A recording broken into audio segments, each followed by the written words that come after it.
In the previous episode, I talked about the creation of the Wraeththu RPG and how it launched to almost universally negative reviews. But the history of Wraeththu doesn't quite end there. There's a little further we can go when it comes to finding out if it's possible to bring this game back from the dead. So let's grab our trowels and start digging. The world here in 2021 is a different place to where things were back when the Wraeththu RPG launched. There is definitely a place for niche RPGs now. When I take a look at some of the Kickstarters I've backed and the number of backers that were needed to bring these projects to life, those numbers are pretty small. 1,066, 838, 331, 107. Compare that to the original Wraeththu print run of 5,000 copies.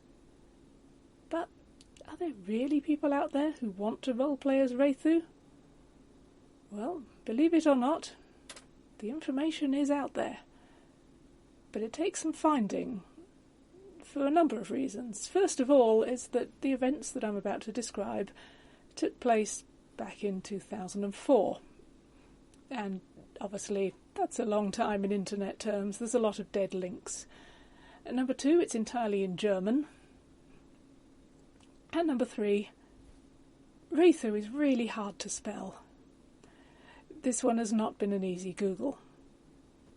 Back in 2004, a LARP company in Germany called Twilight Team were putting on regular events under the name Sieben Sünden, or Seven Sins. These were fantasy LARP events held at a location in Germany called Burg Bilstein. In July 2004, there was utter consternation on the Sieben Sünden forums because of an announcement that a new race was being introduced at the next Sieben Sünden event, Wraeththu. The consternation was not really anything to do with Wraeththu themselves, it was more to do with the fact that this was an established fantasy setting, and a lot of people felt that Wraeththu, with its post-apocalyptic setting, didn't really fit into the game. That and the fact that Wraeththu themselves seemed to be very overpowered compared to the typical characters being played within this game. Nevertheless, consternation aside, the event went ahead. And from what little I can discover, it seems to have been a success. Storm Constantine and some of the Armanian press team actually flew out to Germany to help with the LARP and to work on the storyline. The costumes were reportedly outstanding. So much so that a little while later, a new Wraeththu book came out, the Wraeththu picture book. This was actually a photo book and consisted entirely of Wraeththu LARPers dressed up as characters from the Wraeththu novels, recreating scenes from the books. And unlike the Wraeththu RPG, this one was a hit. It sold out. The Wraeththu LARPers themselves made another appearance some time later, in the summer, at a German event called FeenCon, or FairyCon. This event had a special Wraeththu track for Wraeththu fans, and it also included a Wraeththu fashion show, again starring these German LARPers. Storm went out there for it, along with some of the Armanian press team.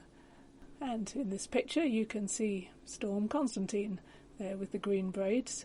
So to reiterate, these were people who didn't just want to roleplay Wraeththu. They were so passionate about Wraeththu that they wanted to literally dress up as them. There's a market for a Wraeththu RPG. Now, I can think of two ways to make this happen.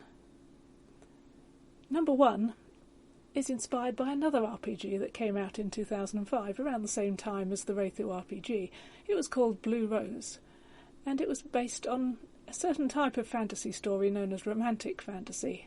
Romantic fantasy novels are largely written by female authors. Tamora Pierce and Mercedes Lackey are particularly notable authors, and their female protagonists spend their stories discovering a lot about who they are, and then generally going off in service of the king or queen, or something along similar lines. Obviously it's not exactly the same thing as Wraeththu, which has a very different setting, but in general, the kind of storylines that you have in them, there's a fair amount of overlap with Wraeththu. You could absolutely run a Wraeththu-style campaign using Blue Rose. And best of all, Blue Rose and its system, True 20, have now actually diverged. So it would make complete sense to make a setting book from the Wraeththu novels to be played with True 20, which would have the additional bonus that all the people who only actually want a Wraeththu encyclopedia without the game put on top only need to buy the setting book to get everything they want. The other option, if you want to lean less into the romantic fantasy style of play and more into the, shall we say, adult aspects of Wraeththu, well, there's one game that's famous for its sex moves, and that's Monster Hearts.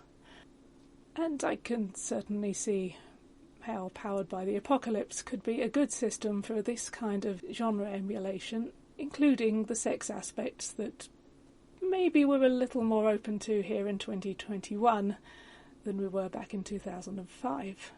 So I think that by using either True 20 or Powered by the Apocalypse, it is actually possible to create a Wraeththu RPG that the very small number of people out there who would actually want to play such a thing might actually enjoy. Just one problem remains, and that's the legacy of Wraeththu from enchantment to fulfillment. A game that will forever be remembered as one of the worst RPGs ever. And so with that in mind, I think it's best for everyone if Wraeththu remains buried.